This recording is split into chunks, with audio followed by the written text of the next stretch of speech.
मंगलम भगवान वीरो मंगलम गौतमो गणी मंगलम कुंद कुंदाद्यो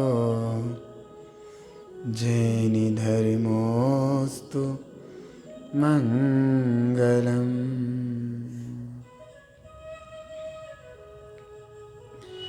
सर्वमंगलमांगल्यं सर्वकल्याणकारिकं पदाणां सर्वधर्माणां जैनं जयतु शासनं जैनं जयतु शासनं जैनं जयतु शासनं।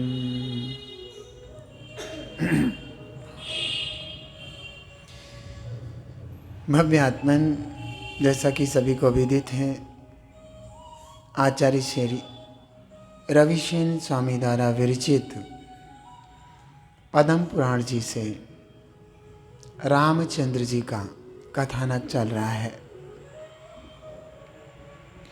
कथानक के प्रारंभ में ही आदिनाथ भगवान का जीवन चारित्र प्रस्तुत हुआ। प्रकरण चल रहा है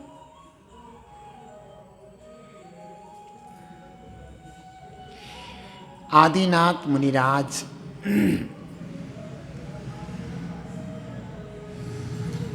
6 माह का पद्मायोग ग्रहण करके आत्मस्थ हो गए। उनके साथ में जो 4000 राजाओं ने दिगंबर दीक्षा ली थी, अज्ञानता के कारण वे भ्रष्ट हो गए। उन्हें पता ही नहीं था कि दिगंबर मुद्रा को कैसे पाला जाता है, कैसे आहार लिया जाता है, क्या विधि है, कुछ नहीं पता था। घर भी इसलिए नहीं गए कि घर जाएंगे तो भरत दंडित करेगा कि पहले तो तुम गए और फिर घर वापस आ गए। इसलिए डर के मारे वो घर भी नहीं गए। इस तरीके से बड़ी स्थिति गंभीर हो गई और वह जैसे तैसे अपने पेट का पालन करने लगे।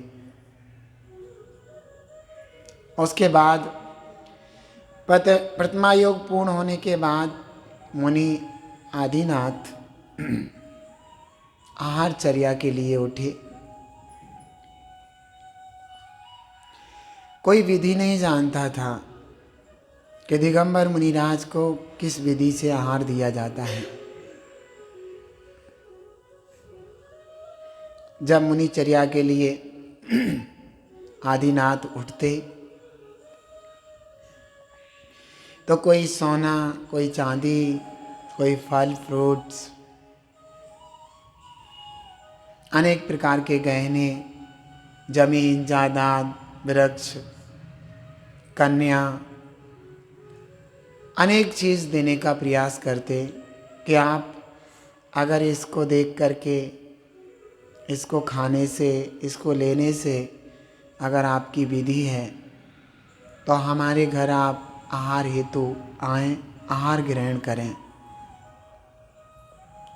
कोई कुछ तरीके से, कोई कुछ तरीके से, लेकिन नवदा भक्ति कहीं न दिखने से वे मुनिराज आदिनाथ आहार ग्रहण नहीं कर रहे थे।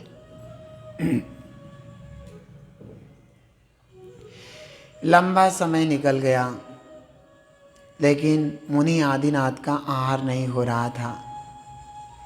सबसे बड़ी बात तो ये है कि वे मुनि आदिनाथ अगर जीवन पर्यंत भी आहार ग्रहण न करते तो उनके शरीर में कोई रोग आदि विकार या क्षुधा आदि से क्रस आदि विकार नहीं होने वाले थे, क्योंकि उनका शरीर उत्तम परमाणुओं से बना था। थे उतने ही ते परमाणु याते तुम समरूप नान। वे लोक में उतने ही परमाणु थे जिनसे तीर्थंकर की देह बनती है।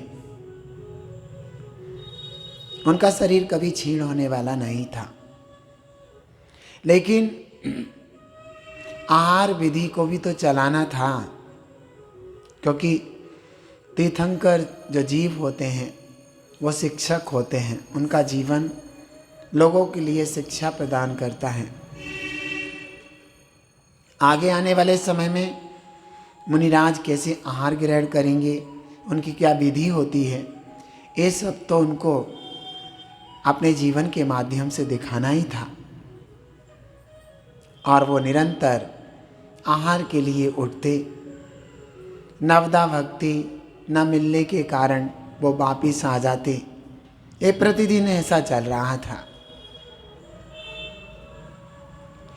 धन्य थे वे तीर्थंकर जिनको रत्नत्रय रूप तीर्थ चलाना था। जिस रत्नत्रय के तीर्थ पर आरूढ़ होकर के भव्य जीवों को मोक्ष महल को प्राप्त करना था। निरंतर आहार के लिए उठते, नवदा भक्ति ना मिलती और वो वापिस आ जाते। कहते हैं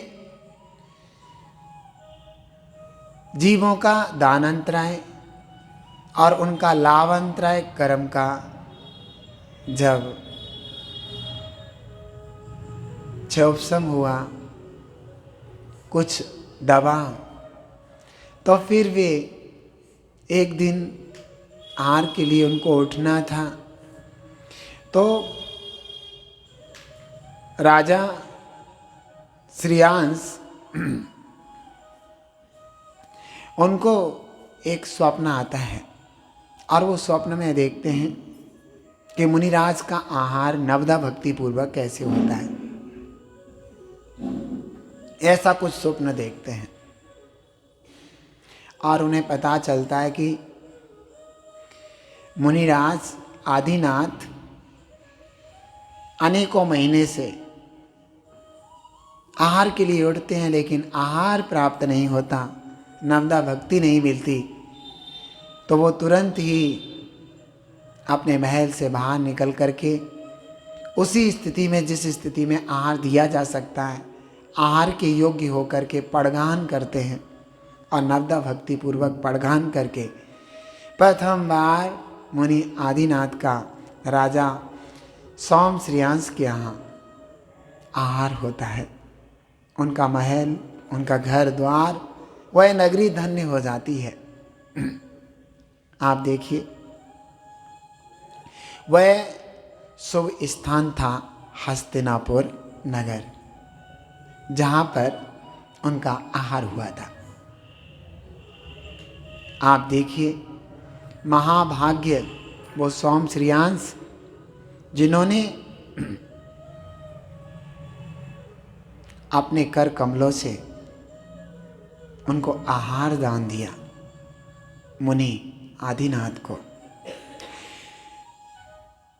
पंचाश्चर्य हुए, आकाश से रत्नों की वर्षा होने लगी।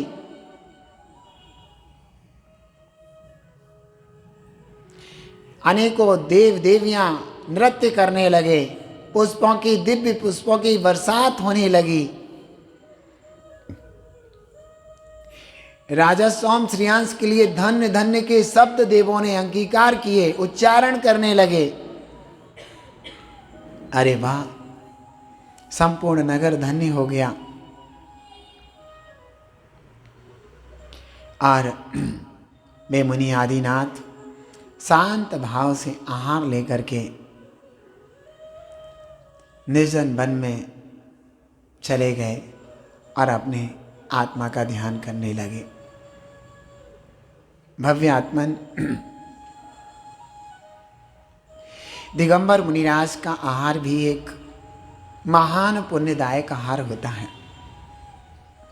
इसमें लेने वाला, देने वाला, देखने वाला, अनुमोदना करने वाला सब भरपूर्ण पुण्य के अधिकारी हो जाते हैं। महाराज लेने वाला क्या, क्योंकि जो लेने वाला, आहार लेने वाला जीव है, वो भी आहार अपनी आत्म आराधना के हेतु से लेता है, अन्य अभिप्राय नहीं होता। तो अभिप्राय विशुद्ध होने के कारण भी वह महान पुण्य का अर्जन ही करता है उस समय। देखने वाला जो अनुमोदना करता है उसे भी महाभारी पुण्य का अर्जन होता है। और देने वाले का तो कहना ही क्या, उसका घर, उसका जीवन सब धन्य हो जाता है। कहते हैं अगर मिथ्या दृष्टि भी सच्चे दिगंबर मुनिराज को आहार दान देता है तो वो भी भोग भूमि का बंद कर लेता है। आप देखिए,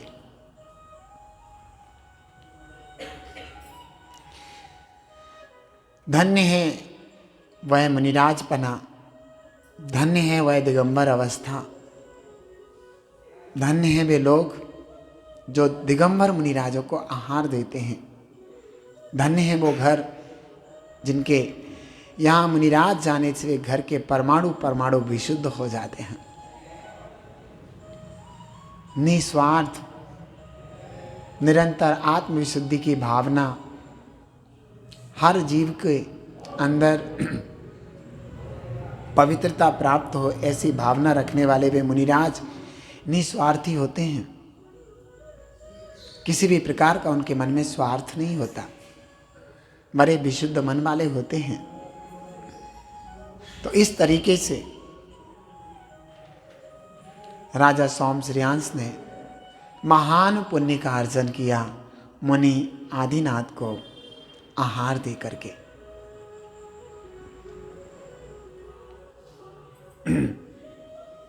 ये सब कुछ चल रहा था उनके जीवन में।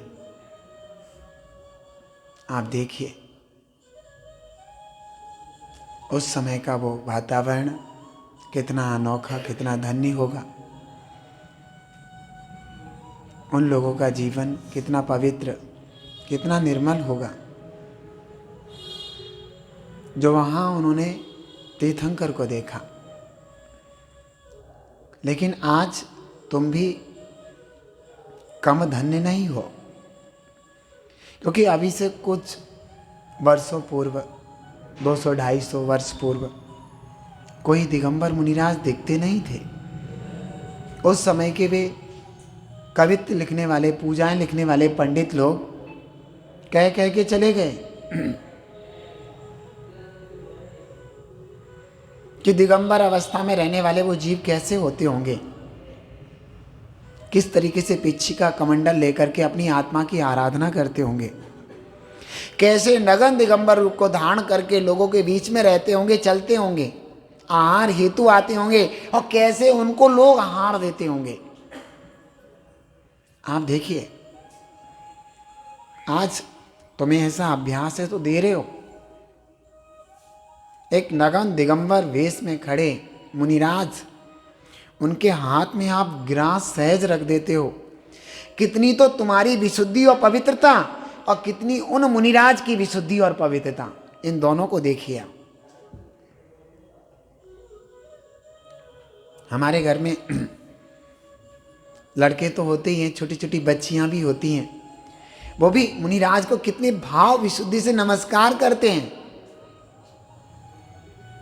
मतलब उनके अंदर कितनी क्वालिटी होती होगी कि हमारे गुरु हैं, मुनिराज हैं, हमारी युवा बहनें सामने खड़े होकर के आहार दे रही हैं, अपने मुनिराज के गिलास रख रही हैं हाथ में। कितनी तो उनके अंदर विशुद्धि मुनिराज के प्रति, आप समझ सकते हैं, और कितनी मुनिराज की विशुद्धि उनके प्रति। ये भी बहुत बड़ी महानता है। और ऐसी विशुद्धि में महान पुण्य का अर्जन ना हो ऐसा हो ही नहीं सकता। पुण्य के गुच्छे टूट टूट के झरते हैं, बरसते हैं, सौगात बरसती है। ओहो, ऐसा नजारा तो बड़ा पवित्र नजारा है। वे लोग तरस तरस के चले गए, ऐसा नजारा कभी देखा नहीं उन्होंने। ऐसे साधु सुगुरु कब मिले, कब मिले, कब मिले, मिले कब मिले, कब मिले ऐसे साधु सुगुरु कब मिले। नगन दिगंबर मुद्रा जिनकी, निज आत्म में दृष्टि जिनकी, हृदय कमल कब खिले मेरे, हृदय कमल कब खिले ऐसे साधु सुगुरु कब मिले, ऐसे साधु सुगुरु कब मिले। हे जिनवाणी भारती तोय जपो दिन रैन, जो तेरी शरणा गए सो पावे सुख चैन। या वाणी के ज्ञान ते सूझे लोकालो, सो वाणी मस्तक नमो सदा देती हो। बोलो द्वाद सांग वाणी जिनवाणी माता की।